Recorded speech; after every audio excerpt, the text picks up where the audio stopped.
this is about Detroit. In 1950, Detroit was the fourth most populous city in the United States of America. Today, it is only the 18th most populous city. Although Detroit has just reached an all-time low after hitting bankruptcy, it is a city that has endured a long history of change and plight. The city will rise from the ashes to become one of the foremost inventive and prospering communities, not only in this country, but in the world. After the invention of the automobile, Detroit became the face of the industry, and people moved in from around the world. But after the race riots of the 1960s, the community is not what it once was.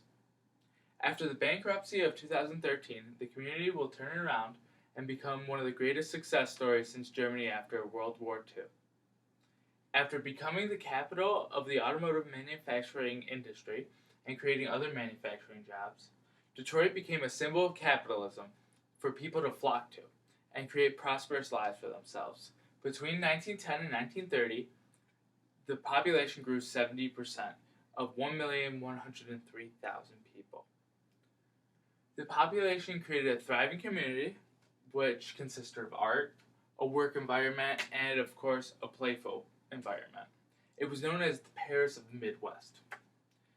Now that you know about the prosperous times, here is where it quickly soured out.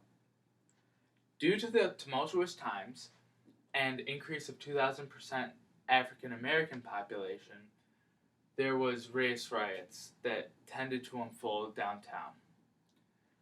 It became a common occurrence and scared away a big portion of the population. Detroit is 138 square miles, which can fit San Francisco, Manhattan, and Boston all in one. Unfortunately, we went down to 700,000 people after the race riots, and the taxes could no longer suffice for the community. Our former mayor said, Detroit's losses went a hell of a lot deeper than the immediate tolls of lives and buildings. Meaning that rich people were scared out, causing entrepreneurship to become dead. Detroit recently declared bankruptcy, but we have a bright future in store.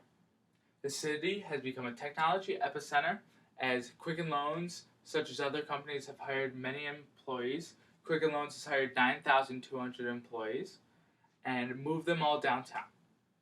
A brand new light rail system is coming, and it's going to replace the inferior cars and the terrible people mover that nobody cares about.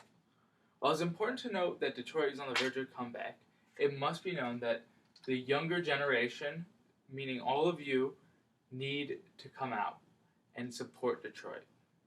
Detroit's in a fight for its life.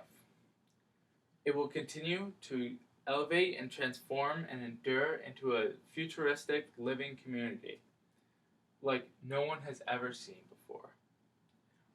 After a strong increase in population to reducing the rubble of bankruptcy and emptiness, Detroit's community will once again thrive and see a push in the right direction. Rome wasn't built in a day. Detroit won't be rebuilt in a day, but it will happen.